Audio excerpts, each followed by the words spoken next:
raharam-pirenena filohana androm-panjakana roa no voatohitohiny.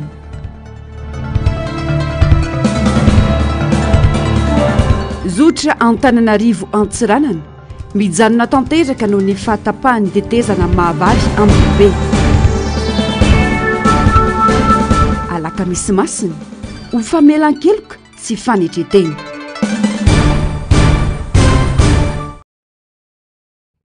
Manatitra ny araba tomboky lasy tomboky vavy tonga soindraina ato anatin'izao fotoana ny fampahalalam-baovao izao ampanajana sy ampitiavana no asakanao anaraka ny antsipirim-baovao hatramin'ny farany. Makasika ny raharam-pirenena avy atrandry tonga tetsy Ambohida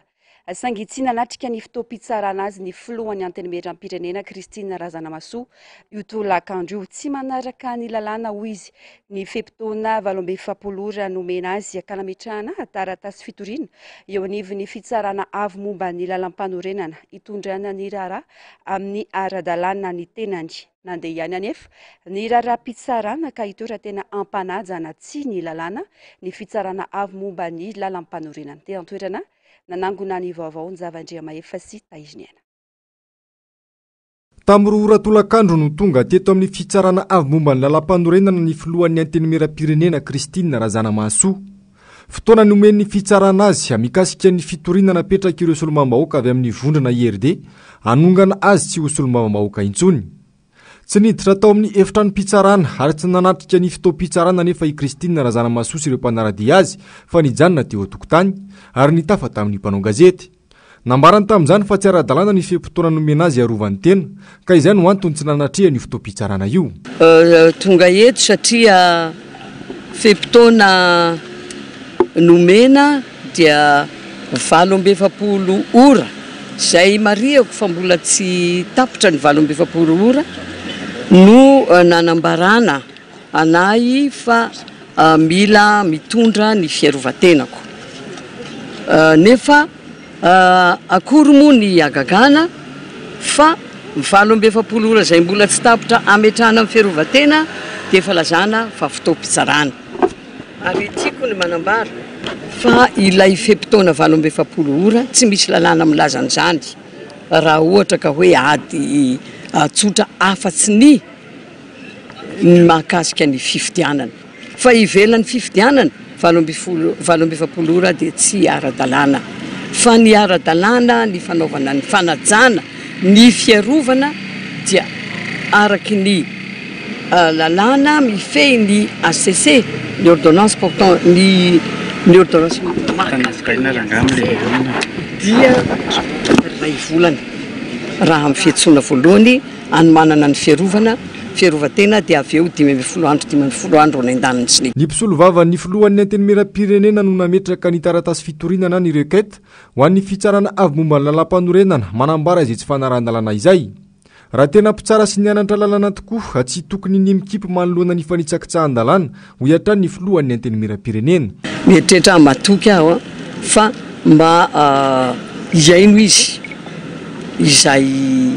ambaranay ny ambarako hoe tsy ara-dalàna io feptaona ataonareo. Izy moa mahalala koa ne izy zahay koa mahafantatra ihany koa fa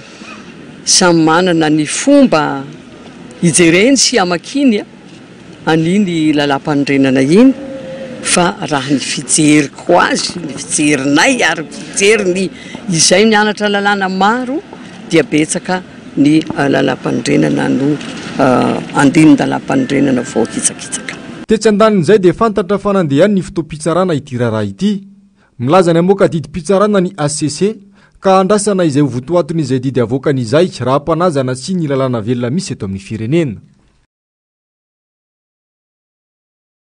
Fanjakany Barou no misy eto ary ininam-potehana avokoa ny androm-panjakana misy eto Madagasikara.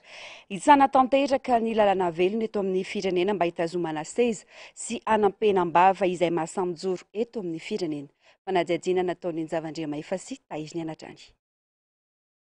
Fanonganam-panjakana hafa indray no ataon'ny fanjakana amin'izao satria olona no fidimbahoaka ary filohan'ny androm-panjakana no kasaina hoe sorona amin'ny toerany. izany hoe ampitehana indray ny any androm-panjakana sisa mijoro ara-dalàna eto amin'ny firenena taorian'ny fanonganana ny filohan'ny antenimiran-dolona sy ny fifidianana natao amboletra farany teo dia olona hafa ivelan'le androm-panjakana no aprisina amotika n'le androm-panjakana manitsakitsaka ny lalàna velona rehetra zany na ny lalàna makasika ny procédure zay hoentina eo amin'ny HCC na ny fanalana sombam-boaka tsotra aloha fa mbola hafa ihany koa fanalana zany filoana androm-panjakana faharoa eto firenena ny Sénat efa tsy légitime intsony ny fiadiana republika tsy légitime ihany koa satria fantatsika zavatra nitranga tafividiana filoam-pirenena reny tsy misy intsony zany ny androm-panjakana ara-dalàna eto amin'ity firenena ity hafa lasa tena fanjakana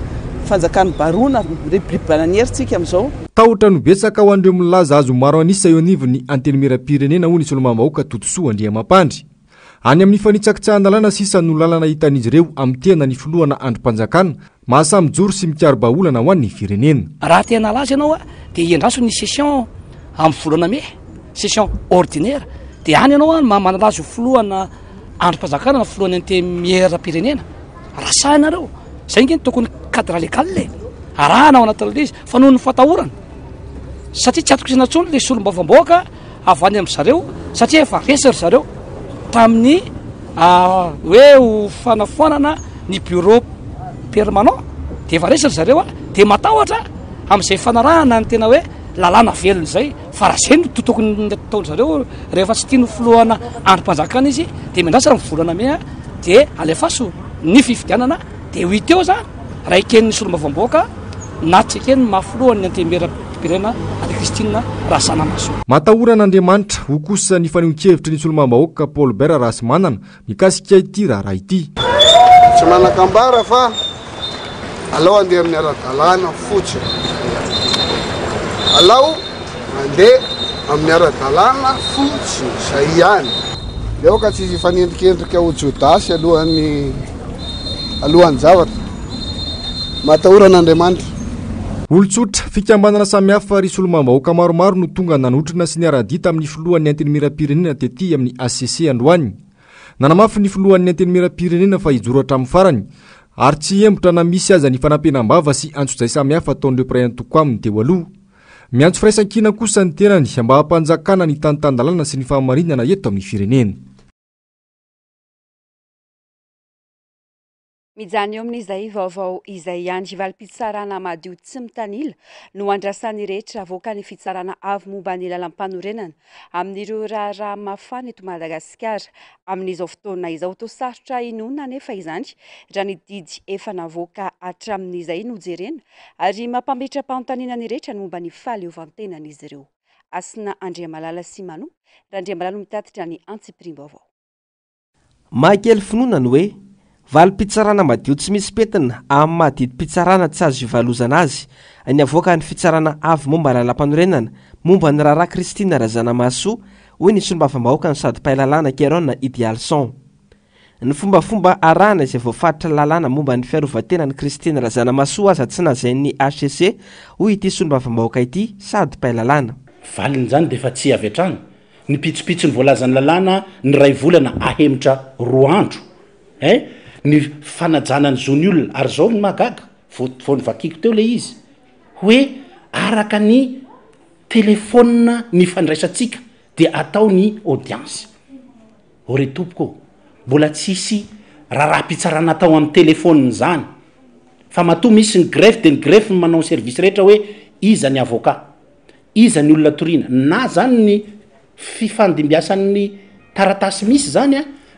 raha misy avocat lay olona dia mivantana any amin'ny avocat raha tsisy dia mivantana amin'ilay olona toriana magagany misy telefona mandeha any amina olo-kafa ivelan'ny ady dia zany misoratra amin'le zavatra taratasy avy any amin'ny greffe ny fitsarana avy momba ny lalam-panorenana kitoatoana zany sy zany angeny procédure misy avocat eo dia tenen'ilay avocat hoe am'izao dia afoezinao ny fotoana tenenako anao hoe tonga dia tsy ara-dalàna daholo zany rehetrarehetra zany fa inona no iza moa ny fitsarana hafa hiteny akoatra ny fitsarana avy lalam-panorenana tsisy satria malaza hoe tsy azo ivalozana fa rehefa tsy azo ivalozana kosa mba zavatra tsisy pentina amy tsy fanaran-dalàna zavatra tsisy pentina amy resaka katrano trano magaga anie de pitsara daholony ao e mahafehany zany rehetrarehetra zany zay ny tenenako hoe diso fantatry loatra ny paipaikady rehetra enao nivon'zany fitsarana avo zany mahatonga mampiakapeo miteny amy namako hoe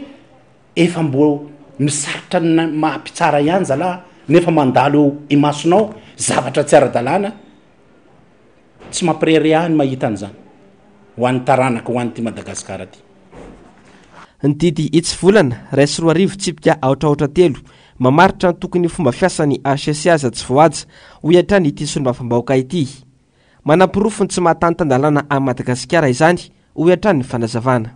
tsisy azo salazaina akoatra zay ary eto zany de teny hoe vakiotsika zavatra lazaiko zany ny ordonnance 2001-003 izay hian'ny baiboly ampiasan'ny mpitsara ao amin'ny fitsarana avy mbola lampanorenana ary io noho ny vaky andininy fa 2 andininy fa 7 manalava fepotona ary no misy hoe azo prorogeny ny filohan'ny antenimera fitsarana avy mbola lampanorenana io délai 1 mois 15 jours ifanakalozana io raha ohatra ka mety misy raha sarotra de mialavaina ny misy fitikajina ny zon'ny olona azon-draharaha mpitory sy hitoriana zany fa ny mampihena tompoko tsisy ary tsy fahefan'ny mpitsara iza eto ambonin'ny tany ny mampihena fepotona zay voalazan'ny lalàna satria ny fahefana manao lalàna dia ny antenimiera pirenena na ny loholona fa ny fahefana mampiatra lalàna any amin'ny gouvernemanta ary mampiatra lalàna ihany koa ny mpitsara ao anatin'izay azo lazaina tsara fa fandikan-dalàna violation pure et simple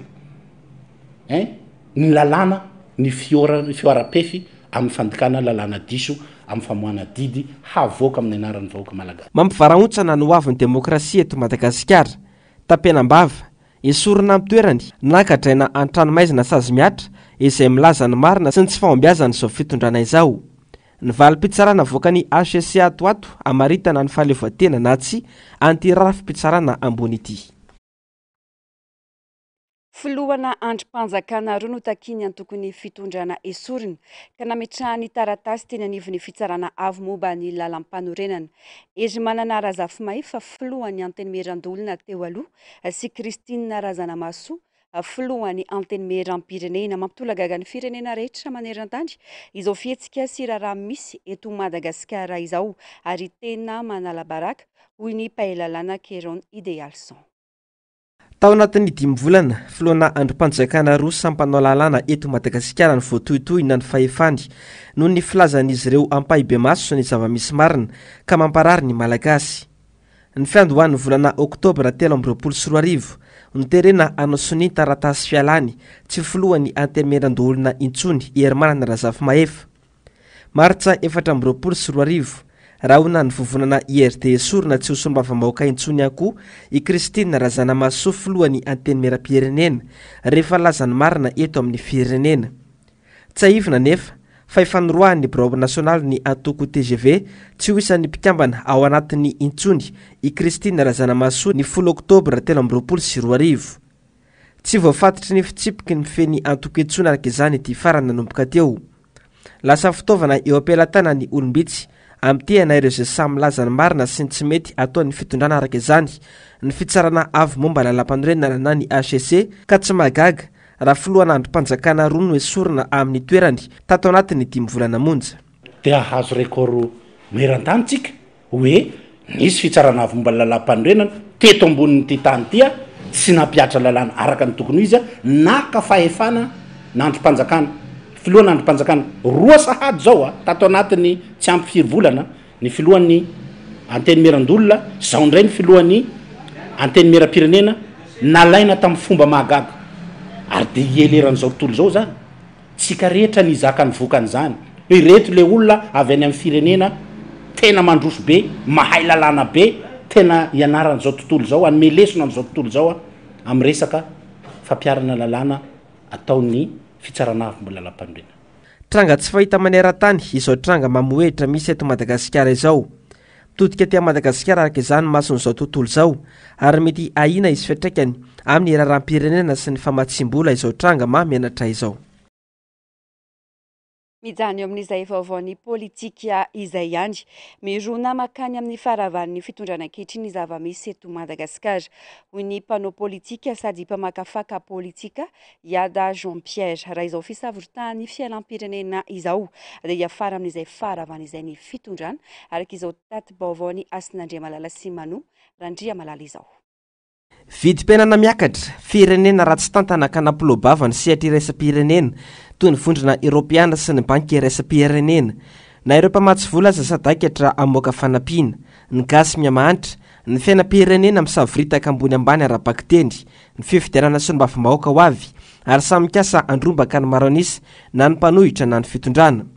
sationany amin'ny zava-misy eto Madagasikara ireo rehetra ireo.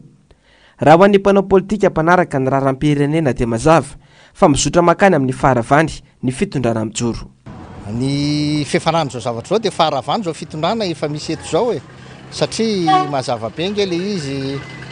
rahantsika mahita ohatra ny tafika andrefa tanàna ny fantrana ny fahalafosan'ny vidim-piainana ny tsy fisian'ny asa ny tsy fahatongavan'ireo mpiara-manantoka intsony miara-miasa maro ireo investissement efa mialan-daharana nanao izany tsy marisika tsony ny eran'izao tontolo zao ampiasan'ny volana eto Madagasikara satria dia misy mametraka mihitsy fa olona eto amin'ny firenena fa tsy ny rafitra efa misy eo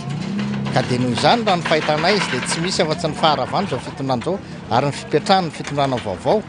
tena anova ny fiainan'ny vahoaka izay no hitanay fa mety hijoro atsoato satria efa andala-paharendrena ilay firenena. Tsy fantatra na amin'ny fomba ahoana na amin'ny fomba ahoana ny fomba aharava izao fitondrana izao ho hatrany fanazavana. Fitondrana izay efa tsy naikeny rehetra hatrany am-boalohany raha ny fanehoan-kevitra. Ny fifidianana filoham-pirenena farany teo dia tokony hametraka ny filoham-pirenena ny 10 ny volana Janoary. Kanefa tsy natao izany, dikan'izany ny fifidianana farany teo dia tsy nametraka ny filoham-pirenena. Nakaiza. Fa filoham-pirenena no napetraka tamin'ny amboletra fotsiny ny filoham-pirenena mitondra ankehitriny ary dia izay ihany ny fomba ahafahana manala azy eo. Ny fifidianana ireo solombavambahoaka izay iseho atoato dia fitondrana solombavambahoaka fotsiny mety jerena ny fifidanjan-kery eo amin'ny mpanohitra sy ireo izay mbola momba ny fitondrana teo aloha fa ny fahitana azy dia ny faharavany ilay fitondrana araky ny filazany rehetrarehetra moa dia hoe miova ny fitondrana amin'ny fomba rehetrarehetra izay hita fa mampety azy. Misavorivory tanteraka ny raharam-pirenena fanina ny mpanara-pavao andraikitra goavana andrasana amin'ireo rehetra leo izao zava-misy izao ny fandehanana amin'ny fidy mandatsabato amin'ny 20 Mei ho avy izao. Miteraka tsy fahatomombanana eto amin'ny firenena ny zava-misy amin'izao fotoana izao. Hoy nambarany solombavambahoaka Todsoa Andriamampandry raha nitondra ny fomba fijery mikasika ny fanalana ny filohan'ny antenimieram-pirenena tsy ho solombavambahoaka intsony. Ataotry ny tsy azo ny maronisa intsony amin'ny fifidianana manaraka kosa no nantika ny solombavambahoaka Mamirabenirina ny zava-misy araka ny fanehoan-kevitra izy ireo tao anatin'ny fandarana miara-manonja androany. Mamitina izay mialirary nombana sy Mathieu Princy. Mpamitaka sy fahavalo-pirenena avy hatrany ny ampangany ny fitondram-panjakana ny filohan'ny antenimieram-pirenena Christine Razanamahasoa raha naneho sy nilaza ny tsy fihatezan'ny fitantanan'izy ireo ny firenena amin'izao fotoana izao. Ny afara tamin'ny fangatahana ny anesorana n'ity filohan'ny androm-panjakana ity tsy ho solombavambahoaka izany amin'izao fotoana izao satria na tsy ary voatotoina ny tany amin'ny mpanohana ny fitondrana. Zava-misy izay nambarany solombavambahoaka fa miteraka tsy fahatomombanana eto amin'ny firenena araka izao fanazavana izao. Teraka instabilité politika eto amin'ny firenena ny zava-misy amin'izao fotoana izao. Aditsika fa tena mahay volotratra ny fanjakana ray amanontolo ny atoko fanjakana ny IRD tamin'ny fanambarana izay nataony filohan'ny antenimieram-pirenena zany tamin'ny asabotsy iny izay tena hoe nampiororo any zareo tao anatin'izay. Mahagaga ihany tsy aizany sasany. An'izany efa misy solombavambahoaka mitovy amin'ny tena mitovy zao ny saina. Samy voafitim-bahoaka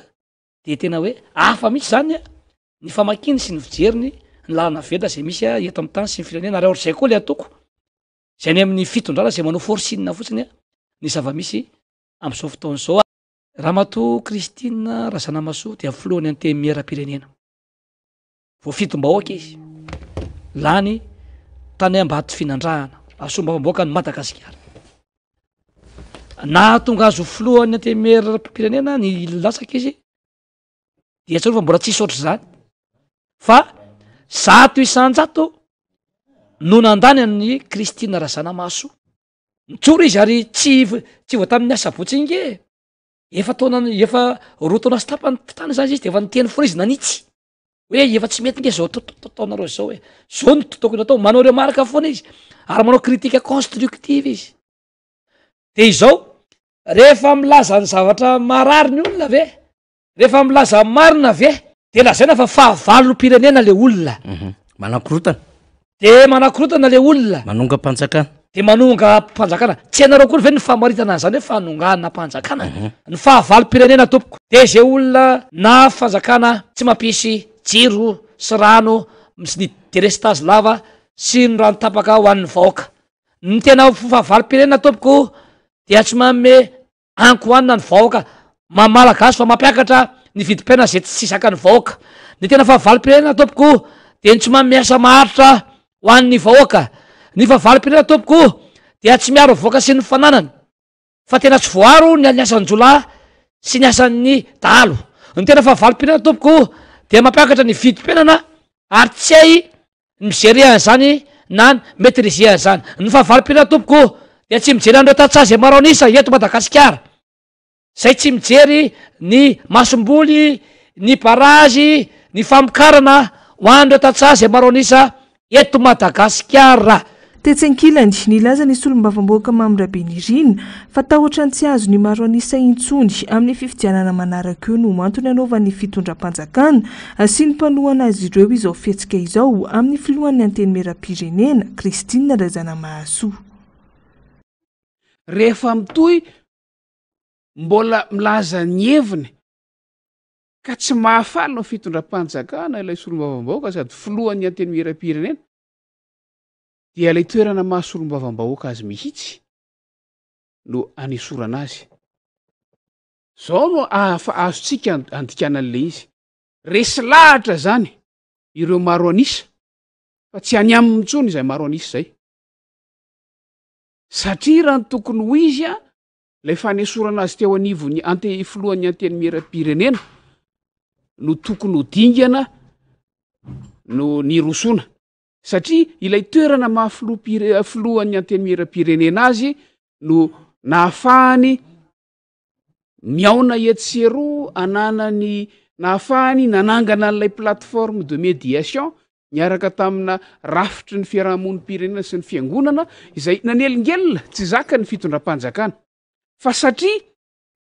ho iateo hoe fa resy lahatra zany ny fitondram-panjakana sy ireo maro anisa everina fa hontatana ny antenimieram-pirenena teo aloha hoe tsy ahomby itsony izany fitadiavana tena maro anisa ankehitriny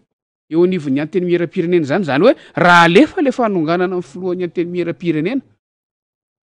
alefa amin'ny fomba ara-dalàna zany hoe anaraka ny procédure ara-dalàna rehetra lay hoe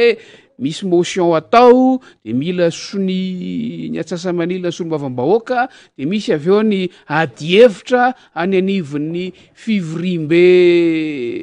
azombe sy ny maro atrehana de misy ny fandatsaham-bato miafina fa nehonkevitra miafina rehefa avy eo zay ilana ny roapahatelony solombavam-bahoaka efa resy lahatra zany ny maro anisa fa tsy ho azo tsony io tsy ho azo zareo tsony zay isa izay de lasa ezaka zany ny fanalana n'lay olona amin'ny mahasolombavam-bahoaka azy eo no misy terivahimanta indray eo no misy amboletra indray satria zay sisa lalana hitany zareo fa nisokatra nanomboka omaly 17 martsa ary farana ny 8 aprily izao ny fandraisan'ireo antota taratasy firotsahako-vidiana ho amin'ny fifidianana solombavam-bahoaka efa vona amin'ny fandraisana izany OVEC na ny organe chargé de la vérification et l'enregistrement de candidature eny anivon'ireo district hatramin'izao anefa ambola tsy nisy antota taratasy firotsahako-vidiana tonga teny amin'ny ovek no tsy diany ny zava-andriamaefasy taiziny aina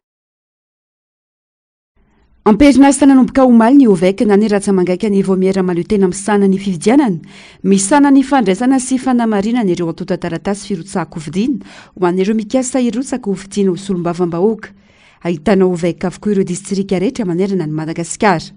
ho any tetsy amin'ny boribory tany fadimy mbola tsy nisy na iray aza tonga nanatitra izay antota taratasy firotsahako vidiana izay Treto aloha zany nanomboka omaly moa zany ny ovek dia androany moa zany tena mbola tsisy olona tonga aloha hoe mametraka taratasy fa ny certificat d'inscription sur la liste électorale angamba no nisy nangataka fa mino zay efa miherinandro satria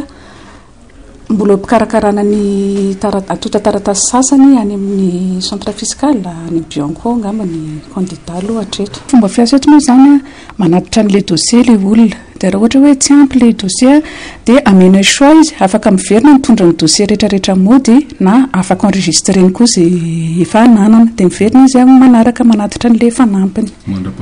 marapatonga ny 8 avril amin'ny farafahafatera fanaterana an'ilay dossier manana hatramin'ny 9 aprily izao araka izany ireo olom-pirenena antoko politika vondrina antoko politika samihafa mikasika androtsaka kandida ho amin'ny fifidianana solombavam-bahoaka hanaterana ireo antota taratasy misa 420 ilaina amin'ny firotsahako vidiana fahatsiarovana goavana eto amin'ny tantara ny firenena ny datin'ny 7 martsa aka tsy tokony avela andalo fotsiny hoy ny cellule de crise diovy i Madagasikara tokony samy ahatsiaro ity daty ity ny olom-pirenena tsirairay ary tsy tokony isy ny fanakatsakanana mandritra ny fankalazana fotoan'izao iverenana amin'ny tany tandalana ho hiatrany avy amin'ny cellule de crise diovy i Madagasikara onjalalaina ranay vomanana simbola afatsara 7 taona raha-pitso ny 7 martsa 7 fotoana ny tolomandro iray aman-dreny ho an'ny fahafahana daty manatantara amin'ny fiainam-pirenena ity daty ity ka tsy tokony avela andalo fotsiny ny olom-pirenena tsy ankanavaka dia tokony atsiaro sy ankalaza ny andro 7 martsa avokoa hony avy amin'ny cellule de crise diovy Madagasikara omarina amin'ny alalan'ny fanaterana voninkazo eo amin'ny tsangam-bato mahery fo etsy Ambohijatovy ny andro ndrapitso ho azy ireo ity hetsika ity izay tokony natao teny amin'ny komina Alasora saingy novaina ny toerana ho fitsinjovana sy fiarovana ireo mpikambana fahatsiarovana goavana eo amin'ny tantaran'ny firenena izany matoky izay fa ny olom-pirenena tsirairay avy dia afaka maneho ny fihetseponya manoloana an'izany fahatsiarovana izany dia angambany raharam-pirenena io amin'ny mahararam-pirenena azy dia tsy voasakana mihitsy ny fahavononany tsirairay avy aneo hevitra amin'izany vanim-potoana goavana izany tsonainy ity tanindrazana rehetra na iza resy lahatra amin'izao hetsika iombonan'izao an'ny tanindrazana mba ahafahantsika miverina amin'ny tany tandalana manamafy ny fanohana ny hetsika fitadiavam-baolana amin'ny olana politika eto Madagasikara tariny filohan'ny antemeram-pirenena Kristina Razanamahasoa ihany koa ny avy amin'ny cellule de crise diovy Madagasikara lafomba vao hafa tanteraka kosa indray nanao tombana momba ny vokatry ny fampiarana ny lalàna fanamorana ny fanondranana entana makany Etazonia na AGOA nandritra ny 2 andro ny délégation avy amin'ny Congrès américaine ny fampiresaka tamin'ireo tompona andraiki-panjakana sy ireo mpitondra orinasa izy ireo nandritra io fitsidiana io sady namantatra ireo orinasa manondrana vokatra amin'ny alalan'ny AGOA ijereny ireo sakana sy ny soentiny AGOA ho an'i Madagasikara izay nametraka voatsela ny paikady-pirenena momba ny AGOA ity faran'izay fototry ny fifandraisana ara-toe-karena eo amin'ny Etazonia sy Madagasikara hatramin'ny fiforonany saingy mbola mila ezaka bebe kokoa ampiroboroboana ny fifandraisantsika eo amin'ny sihatry ny varotra sy ny fampiasam-bola ao anatin'izany manamafy ny fahavonona ny Etazonia anohana ny fitombony ari-karena eto Madagasikara sy hiantoka tontolo ara-barotra samy ahitany tonta-tombotsoa amin'ny alalan'ny AGOA ankoatra izay dia manasongadina ny mahazava-dehibe ny fanaovana ezaka mitohy amin'ny fanajana ny tany-tandalana sy ny fenitra demokratika ary ny fampiroboroboana ny fanjakana tsara tantany ity fitsidiana ity raha ny taremarika avy amin'ny gouvernement américaine dia mihoatra ny 427 tapitrisa dolara américaine ny fifanakalozana ara-barotra teo amin'ny Etazonia sy Madagasikara ny taona 2022 ao anatin'izany ny fanafarana sy ny fanondranana Vaovao manodidina ny serasera kosa indray nitetraka fimenomenomana ho an'ireo mpanjifa ny fampianana ny tolotra internet ho an'ireo mpampiasa tambazotra antserasera tsy mijery ny tombontsoa ho an'ny mpanjifa ny fanjakana sy ireo mpandrara mikirakira ny fifandraisan-davitra eto amintsika ho ny mpiaro ny zon'ny mpanjifa azo heverina ho fanohitohina ny fahalalana maneho hevitra ihany koa nambadika izao fanapahan-kevitra izao ny fanazavana satria tsy maintsy ena ny mpikirakira tambazotra sosialy izay ansehatra ambola afahany rehetra maneho hevitra eto amin'ny firenena fanadihadiana. Tsy misy intsony ny tolotra tambazotra sosialy fotsiny toy ny Facebook, Instagram, WhatsApp fa lasa miaraka amin'ny internet avokoa ny tolotra omena ireo mpandrara misana ny fifandraisan-davitra eto amintsika. Niova ary niena manaraka izay ihany koa ny tolotra nomena ny mpanjifa kanefa tsy nisy fiovana ny sarany. Tranga izay mampitarainy ireo mpanjifa sy mpampiasa tambazotra serasera. Tena hoe raha ohatra anay aloha zany satria le resaka Facebook tena miasa be aminay dia tena hoe sy ampy misy le izy tena hoe sy ampy dia eo amin'le resaka hoe le vola lany koa zany amin'le dépense-na connexion zany azo atao hoe tena lasa lafo be le izy dia tena le fiainana nefa hita efa sarotra dia lasa tena misy fiantraikany be amin'le fiainan'ny olona le izy. Dia raha ohatra zany mba afaka mba jerena zany mba raha ny tokony ho izy tokony hoe mba averina le izy ary tokony hoe averina ohatran'le tamin'izy le vao nivoaka tamin'ny voalohany satria le izy rehefa tateoriana mantsy le izy ohatran'ny lasa niena na le hoe le datina validité ny lasa niena le izy fa taloha izy mba 7 jours dia nao izy zao izy lasa ohatrany hoe 2 jours ngamba le farany teo. Le izy zany mety efa problème zareo telma mihitsy telma da airtel na orange anidina daholo fa tsy haiko hoe misy inona na misy vola tsy voaloha zareo hoe sa ahoana tsy haiko mihitsy fa za aloha dia efa tsy mampiasa Facebook tsony amin'izao fa eny mampiasa eny efa kely fotsiny fa raha hoe 10 isan'andro zany ohatra ny atao dia tena tsy sady tsy ampy ny vola lava ohatra tokony angona anovana zavatra. Raha ny fantatra eo amin'ny ohatra faingo $570 na $4,000 mahery eo ny farany ambany amin'ny vidin'ny tolotra internet mobile 1 gigaoctet nanomboka ny 2 aprily ho avy izao.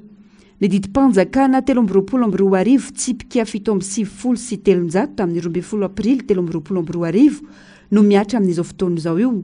Tsara dalàna intsony noho izany ny fanomezana tolotra ambanin'ny $4,000 aorian'ny dady voatondro. Izany hoe foany ireo tolotra $2,000 nahazoana nampiasa tambazotra antserasera sasatsasany amin'izao fotoana izao. Heverina fa io didim-panjakana io no natonga ireo mpandrarana na foana ireo tolotra manokana ho an'ny tambazotra antserasera fa natodika amin'ny internet tanteraka izay tena miala afo hatrany raha ny fimenomenoman'ny mpanjifa. Efa ataontsika hoe ambany dia ambany tokoa ny atao ny pouvoir d'achat an'ny vahoaka malagasy ka zay no anairana ny tompon'andraikitra indrindra ao anivon'izany atao hoe Artec satria ny Artec no organe anankiray régulateur an'izany prix zany ny amin'ny resaka internet sy ny telefona etretra ka zay no mahatonga anay ihany koa ny hoe tsara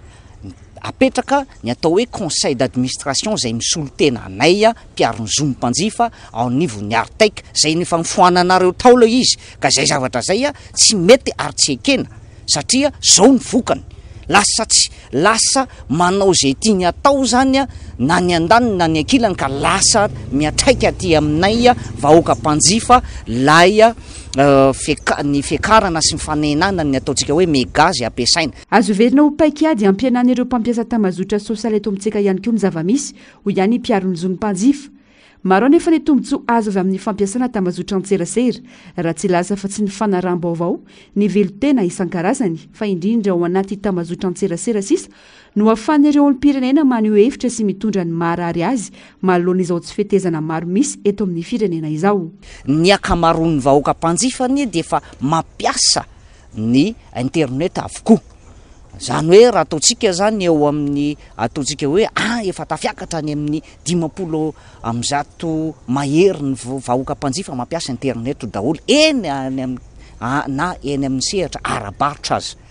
ka zay no mahatonga ny hoe misakana amina resaka hoe fivoarana aloha voalohany indrindra ary sakana amin'ny resaka hoe demokrasia ny zavatra tarian-javatra toy izao raha ny tsikaritra anay zany eto anivon'ny fikambanan'ny mpanjifa amiray ina dia karazana ohatran'ny fanampenam-bava ihany. Telo faingo valopolo tapitrisa ireo mpampiasa internet eto Madagasikara ary mampiasa tambazotra an-tserasera ny ankamaroan'ireo. Vaovao mahakasika ny toetry ny andro. Miasarotra ny manaramaso ny toerana misy ilay rivo-doza Agamane. Raha ny sary avy amin'ny zanabolana ny maraina teo araka ny famitambavy avy amin'ny sampana mpamantatra ny mety ho toetry ny andro. Tsy mazava ny toerana misy ny Foibendy izay tsy hita misongadina loatra intsony amin'ny tapany avaratry ny nosy raha ny voalaza hatrandry. Araka ny refy voaray dia nahitana fiakarana avokoa ny tsindry ny abaka amin'ny ilany avaratry ny nosy. Everina araka izany fa andalam-pahalevonana an-tanety ity andro ratsy ity. Ankilany, tombanana iena miandalana ny rotsakorana, na dia mety mbola isy manatombo azy izany amin'ny tapany avaratra sy ny afovoany atsinanana. Misy ny fampitandremana mahakasika ny fabetsahan'ny rotsakorana ho an'ireo faritra ireo, foana kosa ny filazana loza mikasika ny rivo-doza. Na izany na tsy izany, mbola tsy mahazo miandrika ireo mpampiasa ranomasina eo anelanelana na lalava sy antsiranana sy eo anelanelany antsiranana sy manoro satria mbola ratsy ny toetry ny andro. Entana ihany koa ny rehetra anaraka ny toromarika omeny manam-pefana ny sambaratongany sy ireo sampandrarà miandraikitra ny vonjovona isorohana ny loza. Mifandraiky amin'izay vaovao izay olona 240 no maty vokatry ny rivo-doza tropikaly Agamane araka ny tatitry ny birao nasionaly misahana ny loza voajanahary na ny BNGRC alina tokony ho tamin'ny 240 tany hoandry. Tany Voemara ny 3 tamin'ireo, 3 tany Maro Antsetra, 2 tany Sambava, 2 tany Mananaravaratra, 2 tany Toamasina ary 2 tany Vavatenina. Ankoatra izay, olona 2 hafa no tsy hita popoka. Ny 750 tamin'ireo trabony ireo izay tao amina tokantrano 727 no voaterina afindra tany mitoeram-ponenana iombonana. Ankoatra izay, adibo-drano vokatry ny fandalovan'ny ity rivo-doza ity ihany koa Nosy be Elville, saingy mbola tsy nahazom-baovao ny mikasika izay mety hovona nahazo ireo mponina any an-toerana. Mavesatra ny takaitra navelan'ny rivo-doza Agamane indrindra ho an'ny sihatry ny fitaterana. Lalana sy tetezana maro no tapaka taorian'ny fandalovan'ny ity rivo-doza ity. Anisan'izany ny tetezan'ny Mahavavy Ambilobe, ka voatery mijanona avokoa ireo fiara fitaterana rehetra hiazo anantsirana na raha avy ety Antananarivo sy ny avy ety Antananarivo makatỳ Andrenivohitra. Mbola tsy misy vahaolana manoloana ny fahatapahany ity tetezana Mahavavy Ambilobe ity ka mampikatso tanteraka ny famivozana amin'ny lalam-pirenena fahenina. Onjalalaina Ranaivomanana sy mbola afa-tsara. Ditran'ny fotoana tsy voafaritra ny fitaterana miainga eto Antananarivo mihazo anantsiranana eny amin'ny toby fiantsonana Maki-Andotapenaka noho ny fahatapahany tetezana Mahavavy Ambilobe. Tsy misy ny transportement amin'ny fahatapahan-dalana io, antony nandraisan'izao fanapa-kevitra izao. Fiara fitanterana mandiza 540 ny ainga omaly sy afaka maly teto Antananarivo no tsy afaka manolo lalany noho ifatapahany tetezana Mahavavy Ambilobe io. Tsy maintsy mijanona miandry izay vahaolana iampitana ny mpamily sy ny mpandeha vao afaka noho ny diany mianavaratra. Noho izay fijanonana an-dalana izay dia mitombo ny fandaniana toy ny sakafo eny an-dalana, miteraka fatiantoka ho an'ny mpamily sy ny mpandeha izao fahatapahan-dalana izao. Dia ireo fiara efa an-dalana nandena akany dia tena mitombo le fandaniana be, tombo fandaniana. Dia eo koa le tokony niala avy any Dego nakaty ileny an-dalana mihitsy zany zao no tena manahirana, tena mampalahelo mieritreritra azy. Na ireo mpandeha koa ara satria mety misy zaza ambehivavy ao dia le sakafony sy le iainany zareo eny an-dalana. Io lalana io anisany mampitohy ny faritry Sava ihany koa. Dia tena sahirakirana kely, misy ireo fiara vaventy avany ataontsika hoe avany faritra tsy mandrefana mandeha ho any Sava ohatra dia efa taraiky eo. Fanambalana Pambele ihany ny vahaolana akaiky manoloana ity fahatapahany tetezana Mahavavy Ambilobe ity. Tsy maintsy miandry ny fidinan-drano nefa vao afaka miroso amin'izay fanamboarana izay. Ny lalam-pirenena fahenina mampitohy Antananarivo sy Antsiranana ny tena nahitana fahasimbany vokatry ny fandalovan'ny rivo-doza Agamane. Miverina amin'ny laony ny fitanterana mampitohy ireto faritany roa ireto rehefa misy ny vahaolana amin'ny tetezana tapaka io. pejy finoana kosa indray samy manana ny fomba ankalazana ny alakamisy masina ny fiangonana tsirairay atsiarovana ny sakafana ny arana tamin'ny tompo tamin'ny mpianany ny alakamisy masina toy izao anisan'ireo FDB finosiny ity andro ity ny famelan-keloko sy ny fanetretena ankoatra ny fandraisana ny fanasany tombo dia nisy ihany koa ny fanasana ny tongotry ny mpino androany onjalalanaran'ny vomanana mbola avatsara trany fahatsiarovana ny fanasana farana nataon'i Jesosy any mpianany alakamisy masina ho an'ny fiangonana loteranina tamin'io andro io nanoloran'ny tena ny sindrany teo imason'ny mpianany fotoana ny arahany sakafo farany tamin'izy ireo ny alohan'ny samborana sy ny jalindy fa ny mpivavahana indromy ataona nentina namarika ny alakamisy masina ho an'ny tao amin'ny FLM 67 hectare efa nisy ny fiara-mivavaka ny maraina teo ary mbola nisy ihany koa izao arivo izao andro ny famelan-keloka ny alakamisy masina ary miompana amin'izay famelan-keloka izay ny fampianarana omena mpino androany androandroany alakamisy masina dia tena andro ny famelan-keloka tokoa satria zany nataon'i Jesosy niaraka tamin'ny mpianany famelan-keloka avy amin'ny fanasany tompo ka fanetretena zany ny tenany sy ny rany no nomeny ho faty teo amin'ny azo fijaliana izy zany hoe ny olona voavela heloka dia mahatsiaro fanetretena ao anatiny koa satria nomena famelan-keloka izy avy amin'ny fanetretena satria izay ny le Jesosy maty fa raha tsy maty Jesosy tsy misy famonjena fantaro fa nomen'Andriamanitra famelan-keloka ianao aiza koa no andoranao an'izany famelan-keloka izany tsy hitondra ho aiza ho anao ny fizerizerinao ka ilaza hoe ny ihany ny marina tsy tafiditra ao anatin'ilay antsoina hoe Tridium Pascal na telona masina ny alakamisy masina ho an'ny finoana katolika fotoana tsiarovana namorona an'i Jesosy ny Eucharistie sy ny nanasany ihany koa ny tongotr'ireo mpianany loko fotsy no hita amin'ireo fiangonana katolika rehetra tamin'ity andro ity natomboka tamin'ny lamesa ary faranana amin'ny filaharam-be sy fitsahoana ny sakramenta masina ny fandaharam-potoana ho an'ny karahantany mena misy le procession fitondrana azy ato am-piangonana dia apetraka amin'ny reposoir miala eo amin'ny tabernacle izay petrahany mandritra ny taona dia satria esorona daholo ny haingo rehetra eo amin'ny hotely dia na ny lampany hotely na ny voninkazo na ny inona dia ny tabernacle voina satria miala ao zany ny vatany Kristy ny Eucharistie masina hostie masina miala ao dia entina dia afindra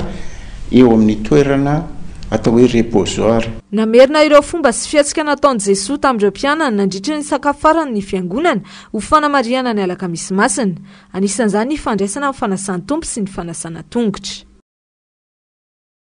ao anatiny antsoina hoe herinandro masina isika amin'izao fotoana izao samy manana ny fandaharam-potoanany ny fiangonana tsirairay misy ireo ny safidy ny anao fanimpom-pivavahana isakariva manomboka amin'ny enora tsy ireo telo andro lehibe ihany no atriana vao hoe mankalaza ny paska fa tokony isy ny fiomanam-panao amin'ny kristianina ho ny pastora Erabarmanana izay mpitondra fileovana etsy amin'ny FLM 700 hectare Germaine Mezanary Taizniana andro telo ihany no tena nanamariana ny andron'ny paska tany aloha dia ny alakamisy masina izay nanaovan'i Kristy ny fiaraha-misakafo farany tamin'ny mpianany ny zoma masina izay nijaliany tao Golgota ary ny andro fahatelo dia ny alahady izay nahafoanany ny fasany taty aoriana nefa dia nahatsapa ny mpitantanana fiangonana fa tokony isy hatrany nefa namafisam-pinoana mandritra io herinandro masina io ka nahatonga ny fiangonana nanao fanimpom-pivavahana nanomboka ny alatsinainy ka hatramin'ny alahady rehefa ao anatin'ny herinandro masina toy izao isan'ny tokony ampiavaka ny paska ny fanaovan'ny kristianina akanjo mainty ny zoma masina na dia tsy mahazatra loatra ny mpino azy izany raha ny fanazavana dia rehefa tonga ny 70 andro alohan'ny paska dia io le lazain'ny fiangonana hoe karemy zany hoe ao anatin'izany karemy zany 70 andro zay isa 70 midika zavatra maro zany ao amin'ny fiangonana tantaran'ny Mosesy tantaran'i Jesosy Kristy tompo tantaran'ireo zanak'Israely tany anefitra zavatra maro tahaka izany ka rehefa tonga ny herinandro amin'izay dia miara-mivavaka ny kristianina fa iny alakamisy masina izy io nanomboka dia zoma masina sabotsy mangina ny filaza azy dia ny paska fa ny fiangonana taty aoriana ny eritreritra hoe fa nahoana hono natao hoe herinandro masina nefa lakamisy vo manomboka de nandray fanapakevitra ny fiangonana manao hoe atomboka latsinainy zany de misy fivoriam-bavaka fotoam-bavaka amin'ny fiangonana latsinay talata laroby lakamisy masina raha teo ny lakamisy masina moa zany de le fahatserovana an'ilay fanasan'ny tompo zay nataon'ny tompo farany niaraka tamin'ny mpianatra zay ny lakamisy masina ny zoma masina de lay fijaliana atao golgota atao kalvari satria fahafatisana ny resahana aty amin'ny fiangonana loteranina rehefa zoma masina tahaka reny dia mainty ny lamba satria fisaonana mainty daholo zany ny fiangonana am'izany ny sabotsy dia atao hoe sabotsy mangina satria maty ny tompo tany apasana ny tompo de tsy misy activité atao raha ny tena izy mandritra n'izany sabotsy izany satria fahanginana fahafatesana zany fa ny alahady maraina no misy ny vavaka zay ataon'ny kristianina tafiditra ao anatin'ny atao hoe karemy fotoana tena fandinihan-tena ny herinandro masina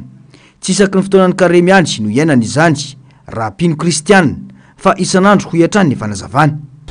fa raha tsorona zany tsy ny herinandro ihany ny omanana ao amin'ny fihetrihanany tompo fa isan'andro isan'andro ary zay no azavainy aty amin'ny fiangonana loteranina hoe ny karemy ene tsy midika hoe mifadianina mifady sakafo tsy zany fa ny karemy de izao fantatrao ve fa misy zavatra tsy azonao atao ama kristianina anao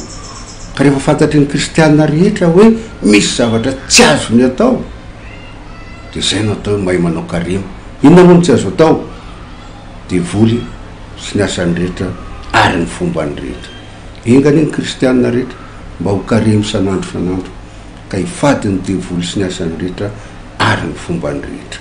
ka amin'ny zoma masina io zany a ny lamban'ny altara no zara roa mazava raha ny tena izy zany tsy asiana lamba mihitsy aza ny altara atao mangadiady ho azo fa raha ohatra ka isy lamba de mainty ny ziogan'ny pastora koa de mainty anambarana zany a fa fisaonana fahafatesana ny kristianina amin'ny fotoana tahaka reny debedebe manao mainty fa ny fiangonana moa aty amin'ny fiangonana loteranina de mbola tsy misy ny fitsipika hoe tsy maintsy manao kanjo tahaka zao na tahaka zao fa arakaraky ny fisainan'ny olona fa ampianarina ny olona fa rehefa zoma masina aza manao mena be kosy aza manao loko mifandravandra be kosy satria fahafatesana fisaonana de fa manaraka an'izany ny olona ary mahafinaritra ny mijery azy ho an'ny fiangonana sasany eto Antananarivo dia misokatra amin'ny Anorarivo ny fanompom-pivavahana io tokony anatrika izany hatrany ny kristianina izay mihevitra ny tenany anamarika ny paska fa tsy ny andro alahady vao ameny fiangonana na ihany koa alakamisy masina sy ny zoma masina ihany pejy fahasalamana ataova fifamezivezen'ny mikroba ny tendan'ny olombelona ary ao amin'ny ihany koa no be mikroba indrindra ao anatin'ny vatana mora andairan'ny aretina araka izany ity taovara ity indrindra amin'izao andro mangatsika izao tokony ahena araka izay tratra ny fihinanana sakafo mangatsika ho fisorohana ny arety tenda hoy ny mpitsabo tafaresaka tamin'ny onjalalaina ranaivo manana sy mbola afatsara mirongatra amin'izao fotoan'izao ny arety tenda anisan'ny mahatonga ity aretiny ity fiovaovan'ny toetrandro hoy ny mpitsabo iray mety ho vokatry ny alergia ihany koa nefa ny arety tenda aretina anisan'ny ratsy raha tara fitsaboana ity aretiny ity ary mety hidina any amin'ny tratra ny infection aterany mahatonga rhumatisme ihany koa ny arety tenda raha tara ny fitsaboana azy ny tendantsika olombelona no atao hoe filazaina hoe trésor de microbe zany hoe ao anatin'ny tenda ny tena be microbe mipetraka be dia be indrindra ny vatantsika olombelona satria ny rivotra zay fotsika ny sakafo sy ny zavatra ampidirintsika ao amin'ny vavantsika dia mandalo amin'ny tenda daholo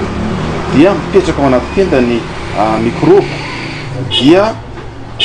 rehefa mipetraka ao anaty tenda microbe raha ohatra ka matanjaka ny hery fiarovan'ilay olona anankiray dia tsy maninona izy fa rehefa somary misy avizanana na miena ny hery fiarovana somary milatsaka dia le microbe mipetraka ao anaty tenda io zany miandry fotsiny n'le vatantsika reraka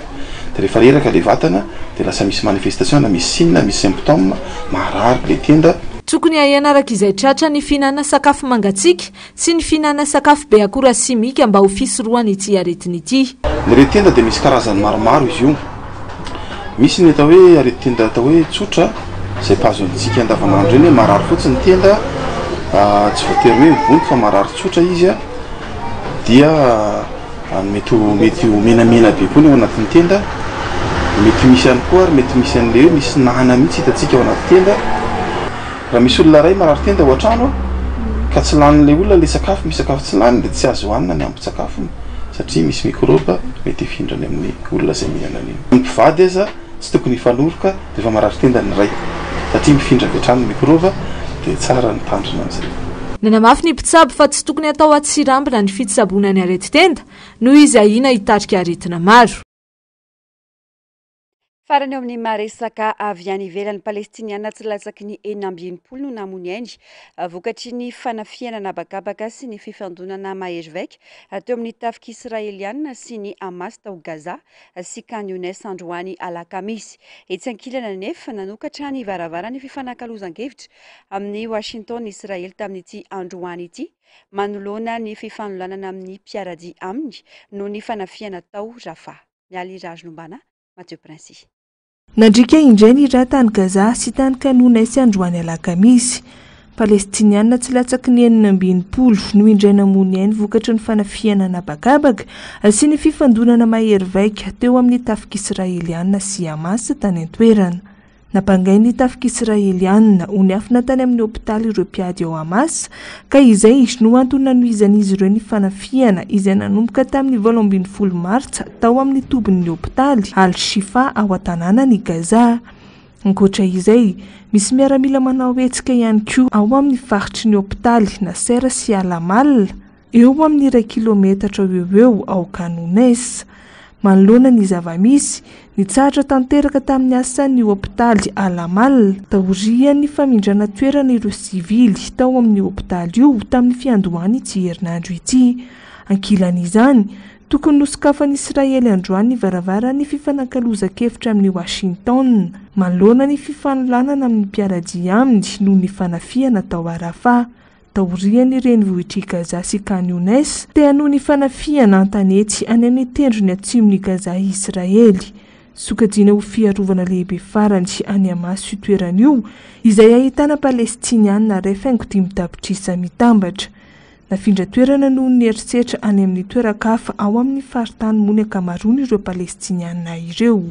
Etsy andanin'izany, matahotra ny fahafatesan'ny olona amin'ny hetsika sy fanafiana toy izany i Etazonia, mpiaradia voalohany amin'ny Israely ka naleo ny safidy fepetra hafa toy ny famelezana ny mpitarika ny Hamas ao an-toerana.